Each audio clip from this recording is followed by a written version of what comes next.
Welcome back to Mock the Mock, where we take a look at someone else's mock draft. And I mock it, giving you my views, thoughts, and opinions. It's Bucky Brooks, baby! Bucky Brooks. We're going to take a look at his mock draft, but what's crack-a-lackin'? It is your boy, Broshmo, just in case you did not know. So go ahead, become a bro and subscribe. Leave that thumbs up if you enjoy the content. As always, let me know what you think in the comment section below. I love hearing from you, but we're going to take a look at his mock draft. So let's go ahead and let's get into the nitty-gritty. Starting with pick number 1. With the Jacksonville Jaguars, Bucky has Evan Neal. Which, I actually, that's probably my favorite to go number 1. I like Aidan Hutchinson. I don't think you really go wrong with Aidan Hutchinson or KT. I think both those are very phenomenal prospects. Evan Neal, though, again, I like the idea of prioritizing protecting your biggest asset in T-Law. So, yeah. No, Evan Neal's great. Some people, I don't know, man. Some people have Icky a lot closer than I thought they would, man. I like Icky. But as I always say, there's always, it doesn't matter how much you love someone.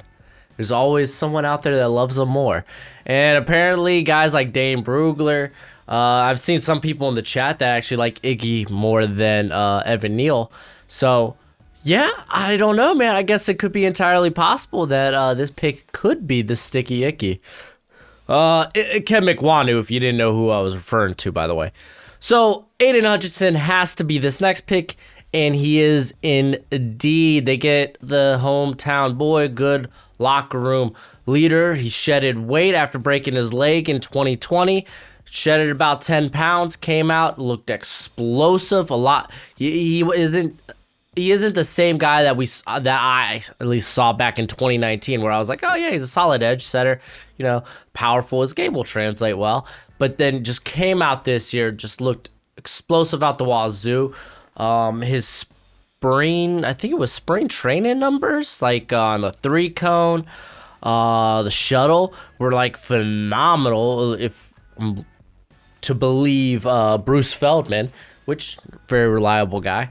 So yeah, no, Hutchinson, great pick here. Houston Texans, KT. Houston Texans going with Kayvon Thibodeau. Say what? He says the electric pass rusher has a boom or bust feel to his game. What? Nah, dude. Some people think he may be a bust. I think they make that.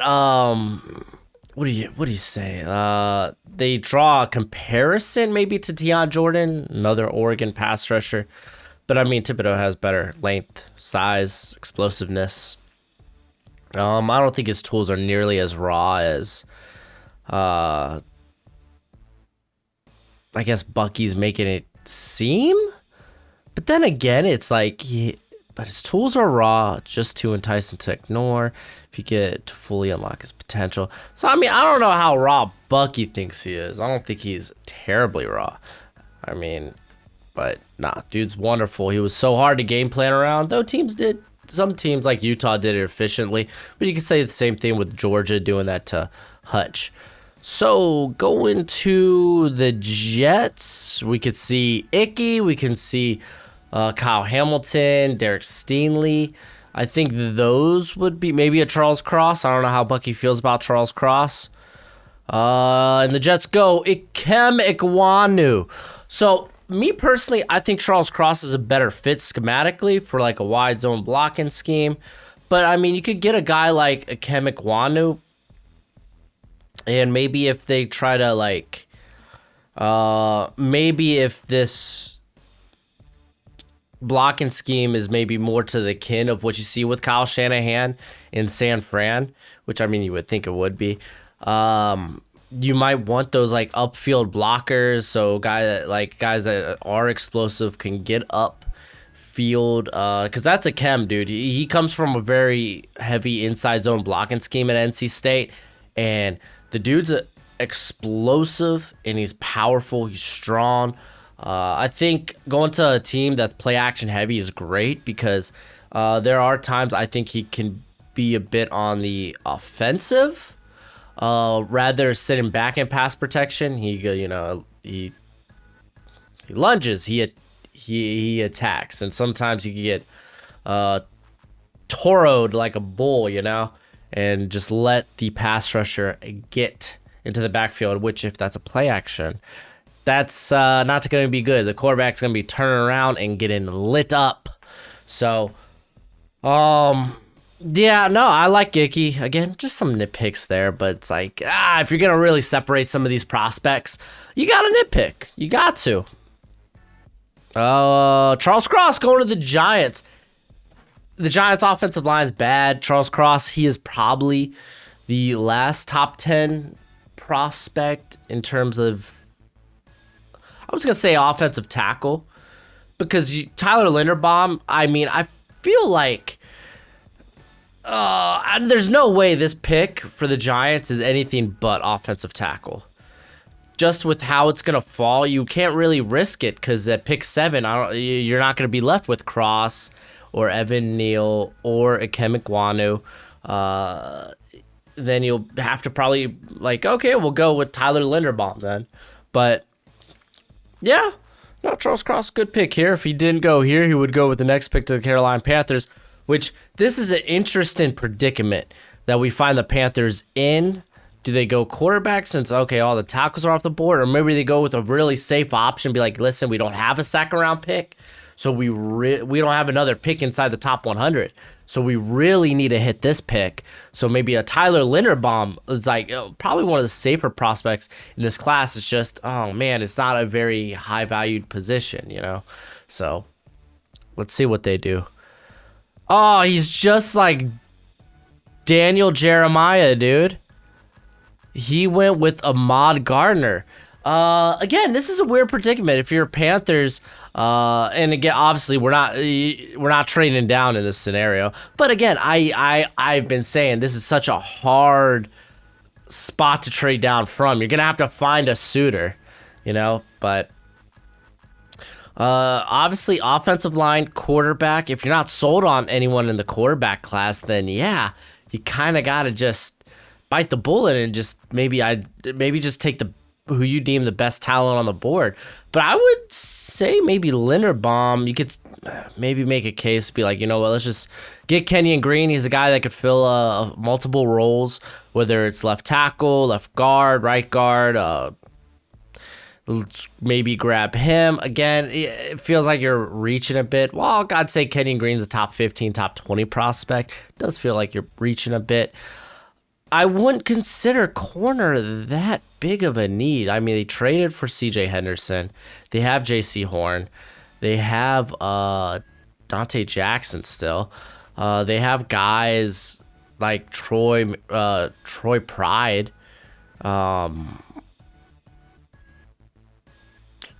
So I don't know, man. Maybe not. Maybe this ain't a bad option. Maybe you finally move Dante Jackson to the slot or C.J. Henderson. I don't know, a lot of interesting things you can do there. By the way, Derek Stingley, not first corner off the board.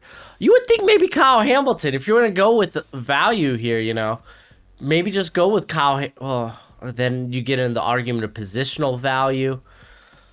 Oh, I don't know. This one's interesting.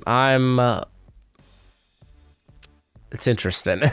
The New York Giants, they go David Ojabo. He's one that's been, a lot of people think he's going to go top 10, or at least a lot of people in the NFL circle think he's going to go top 10 just because of the potential. The dude he's lengthy, he's explosive.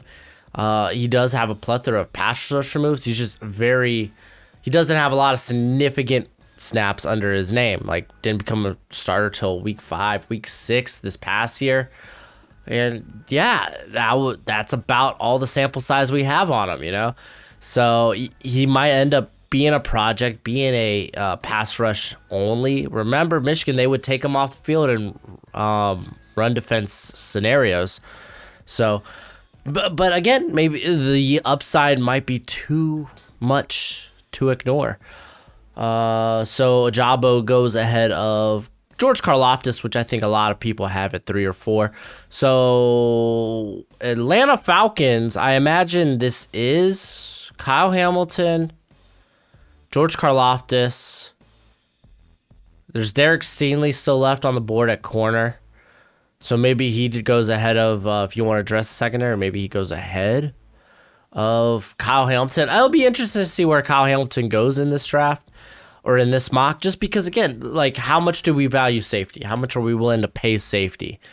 We already know the guy is, like, one of the most talented. He's going to be top 5 on probably everyone's board. But when you take positional value into account, it's something you got to kind of ponder on. There are, you could say, a plethora of receivers, whoever Bucky deems his top receiver. And then there's always quarterback as the outside shot. It's Derek Stingley. Okay. So they get a guy who I think this is a great fit for Dean Pease defense, pairing him up with A.J. Terrell. That's actually a really good duo going forward. Again, we're going to have to figure out, how's the ankle? Is it good? Is it good moving forward? I think everything will be A-okay. It'll be all right. We won't have to worry about it, but we shall see. I imagine first quarterback off the boards here at Denver. Kenny Pickett, here it is. Bucky's number 1, for at least for all intents and purposes. I've talked about, like, why I'm not in love with Pickett. I know other people will be. There's a lot to like about him. But, I mean, if we're going to point out, let's point out the negatives real quick. He was basically like a 4.5 year starter, just emerged this year in his final year. This is like a player just performing in their contract year. There's the hand size, plays with the glove on. We're talking 8-inch hand, or 8-inch. Yeah, 8-inch hands. So it's not like Joe Burrow has similar hand size, but also Burrow had a lot more accuracy, a lot more anticipation. I don't think Pickett has that. There are times Pickett holds onto the ball way too long. Part of that is maybe indecisiveness. I think a lot of that is maybe just an unwillingness to give up on a play. Like, this guy will roll out the pocket. There is a bit of mobility to him and try to extend plays with his legs while still looking downfield. He won't give up on the play.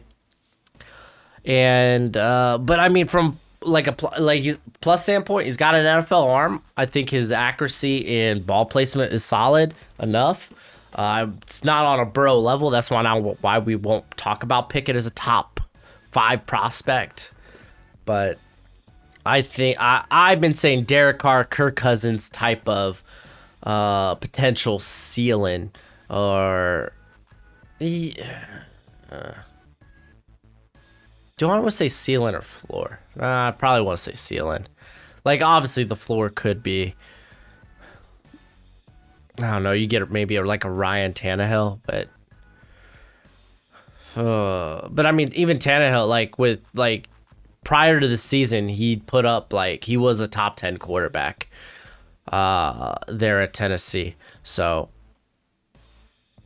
yeah, I mean, Denver's a team that has all the parts, and now they just hired a very offensive-minded coach. So yeah, why not? Jets, Kyle Hamilton, George Karlaftis, Garrett Wilson. I always got to remember, hey, receiver is a viable option here. So for now, yeah, me and Bucky, we have the same wide receiver 1. Garrett Wilson would be great, dude. He is a phenomenal route runner, and they could use more firepower there with Elijah Moore, and hopefully we get a more healthy Corey Davis. Washington football team, I imagine this is the next quarterback on the board for Bucky, and it's Matt Corral. Listen, not a big Matt Corral guy. I'd rather take Sam Howell here. I really would. I'm a big Sam Howell guy. When it comes to Matt Corral, listen, a lot of the stuff he does, it's schemed. It was a very RPO-heavy offense that Lane Kiffin ran. Like, I think his offense was in the top 5 in terms of play action, screens, and RPOs. So this is a lot of tricks you play on the defense rather than true dropbacks. Like Matt, he doesn't go through progressions. He's typically a one read and done. That's why we've seen, him have good escapability, because he's like, where am I going? Where am I going? When he is pressured like that, you do see a bit of I would say indecisiveness, but I mean, you could really make that case for anybody, like being under pressure. He's got an NFL arm. I like his competitive nature. I don't think he's nearly as accurate as some of the other guys in this class downfield, which I'm a huge guy when it comes to like downfield accuracy. That's why I like Sam Howell, probably one of the best deep balls. I'd probably like Carson Strong a bit more, if there wasn't a knee issue, though I've heard some of that may have been resolved. I don't know. We'll find out next week with the Senior Bowl, see if that's a talking point. But I feel like I have to say this all the time when I see my Corral in the first round, and I really hate it because I really like the cat. I just feel better about him on day 2. Number 12, we got Minnesota Vikings. George Karlaftis, this is where he goes. I would imagine this could be corner, but yeah, take a top pass rusher. Vikings could be in a fire sale mode, We might see guys like Daniel Hunter, Anthony Barmore, maybe get traded away as they try to retool this defense. Even regardless, they need an adequate pass rusher opposite of Hunter, with Everson Griffin probably not coming back. I'm not a fan. Like DJ Wonham, I feel like is a good rotation option. I like. I was not a big fan of Patrick Jones coming into the draft. And I mean, Karlaftis, he has the capability to kick inside as well, like on pass it down. So this is a good pick. Wide receiver, Cleveland? Yes, they get Drake London. With Jarvis Landry likely on his way out, you would think they'd maybe try to get a bit more maybe of a speedier option. Then again, they have Anthony Schwartz. Like Drake London's solid. Like he's not gonna be it's not gonna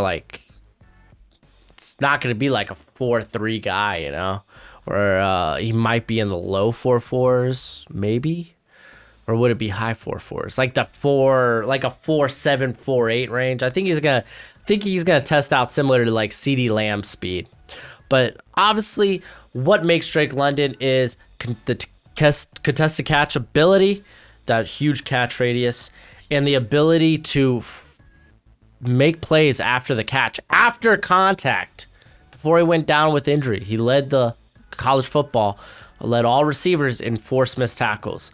And matter of fact, he led all of college football in contested catches this past season. So the dude's great. Tyler Linderbaum's still on the board here for the Baltimore Ravens. I think he would be a nice pick.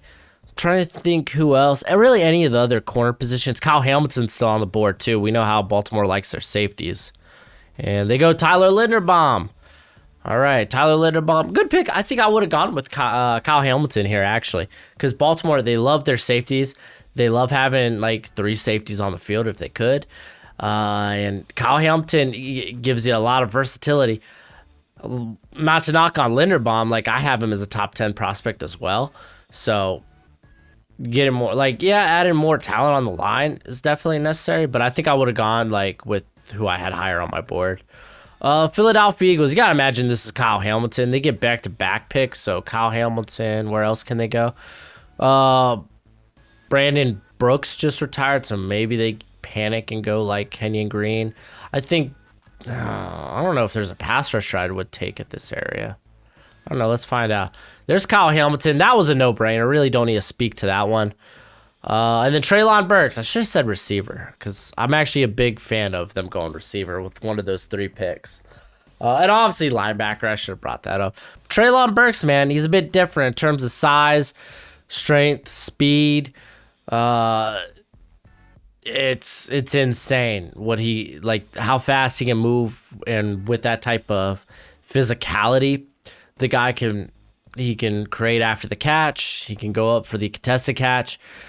He's going to be a nightmare. And probably, the right type of receiver for Jalen Hurts. Chargers. I'm not even gonna guess at this point. Trevor Pennon. Listen, Pennon, you're not starting this guy right away, or else you're gonna get what the Bills have in Spencer Brown. If you didn't see what Melvin Ingram did to poor Spencer Brown, you should go take a look. But Trevor Pennon definitely got huge upside. He moves pretty well for a big behemoth, but a guy that does need a little more polish on his technique. But yeah, I guess this would technically be their right tackle of the future. All right, on to the New Orleans Saints. Chris Olave. So I still like Jameson Williams here, but Chris Olave is also a fabulous pick. Wonderful route runner, not just a burner. I would say, yeah, he's getting kind of slept on in his draft class, but dude's good. He's going to be a good receiver at the next level. I really do believe that. But you got to wonder, maybe are they in a rebuild now with Sean Payton stepping away? Maybe they move on from their more expensive pieces. Honestly, they could go quarterback.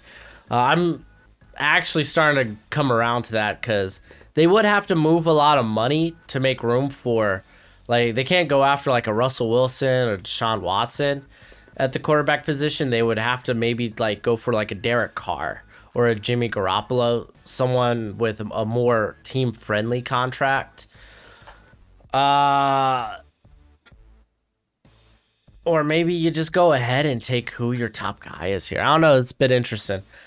Eagles, corner, linebacker, edge.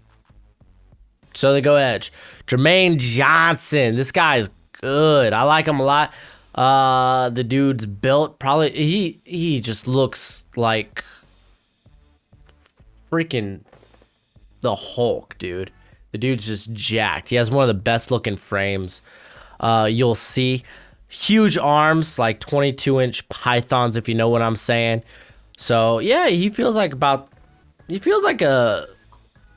type of pass rusher the Eagles would like. Very productive this year at Florida State. All right, on to, I don't know who's next. Pittsburgh Steelers. This has to be quarterback. No, they go Trayvon Walker. This one's interesting. Big Ben literally just retired today too. I don't know what they're gonna do at quarterback then. Yeah, I don't know. That's yet to be known. But Trayvon Walker's interesting. Walker would give the Steelers disruptive D lineman with the capacity to play 3 or 5 tech in a 3-man front. Yeah, but they're kind of fine there. Like I wouldn't say defensive line's one of their biggest needs. Like I worry about corner, offensive line, and obviously quarterback being the most important. So Walker's an interesting pick here. I'll say that. New England Patriots. Devin Lloyd. I like this. To me, Devin Lloyd feels like a Dante Hightower replacement. The dude's got sick length. He can blitz. He clogs passing lanes because that wingspan is insane. Las Vegas Raiders. They go Jordan Davis. I don't know how much Raiders fans will like this. I mean, they do need to get a bit meatier up front. I mean, they got fine pieces there, but getting like, I don't know. I'm not in love with this. This isn't a sexy pick. I'd go with the receiver. Jameson Williams is still on the board. All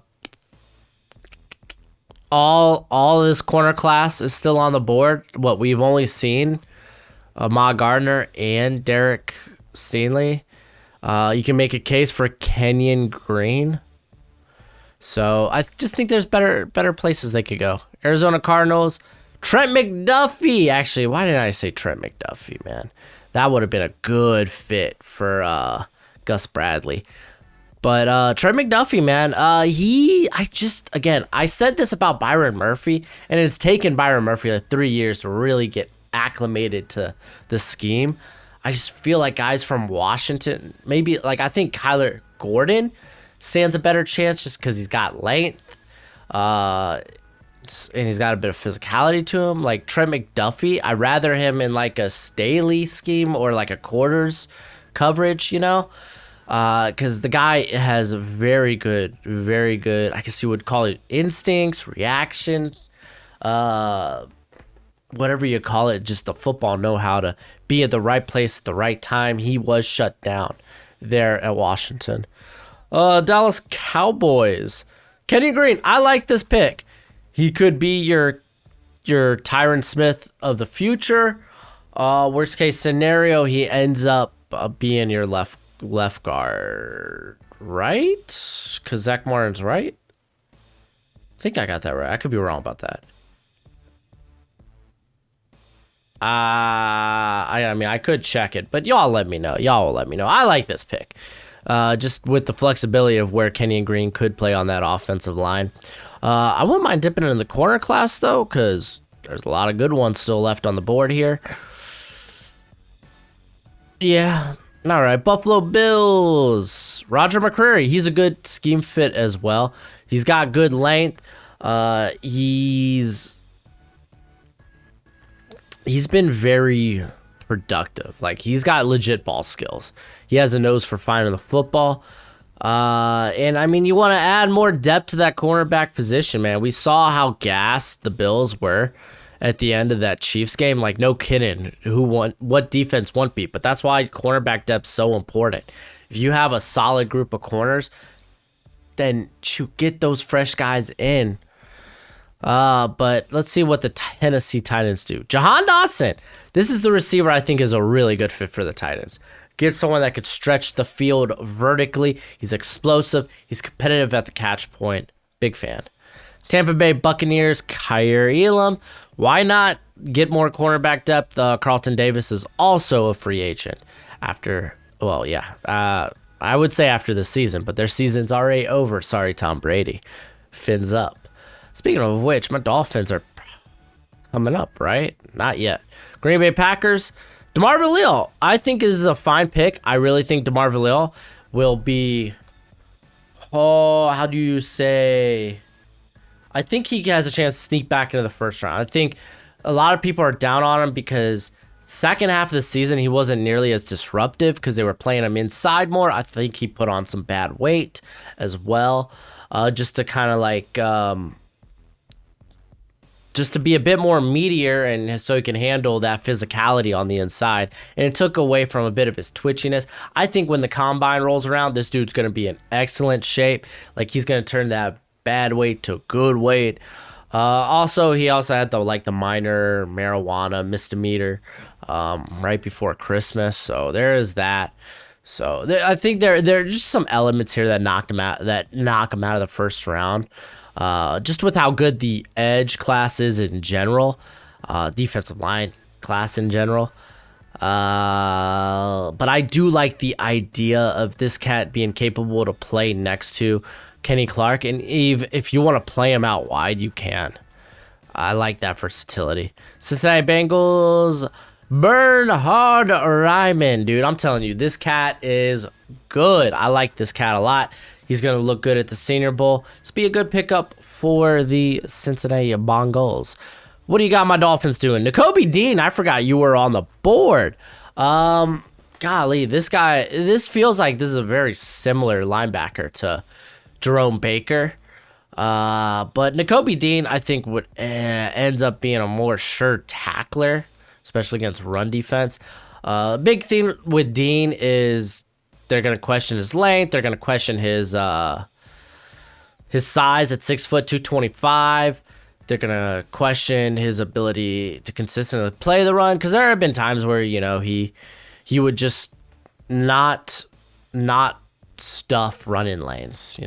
He would pick the wrong holes.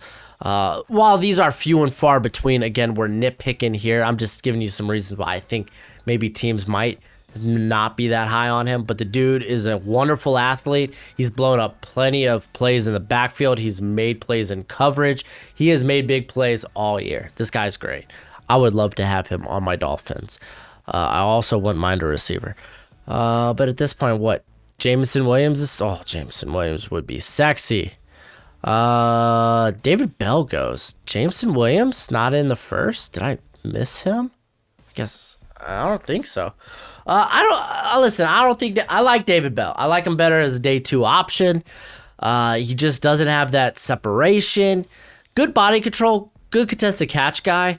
Doesn't run a lot of routes there at Purdue, but he is, as Bucky puts, a very crafty route runner. Like we saw what he did to Matt Hankins of Iowa. Like just had a field day, and that was one of the better corners in the nation. David Bell is very good after the catch as well. It's just, again, separation, speed, just overall athleticism. It's going to be a question, and I think that's what makes him a day 2 guy. So, yeah, I love David Bell. Don't get me wrong. I really do. He's a guy I've gone to bat for in the past. So, let's see what these Chiefs do.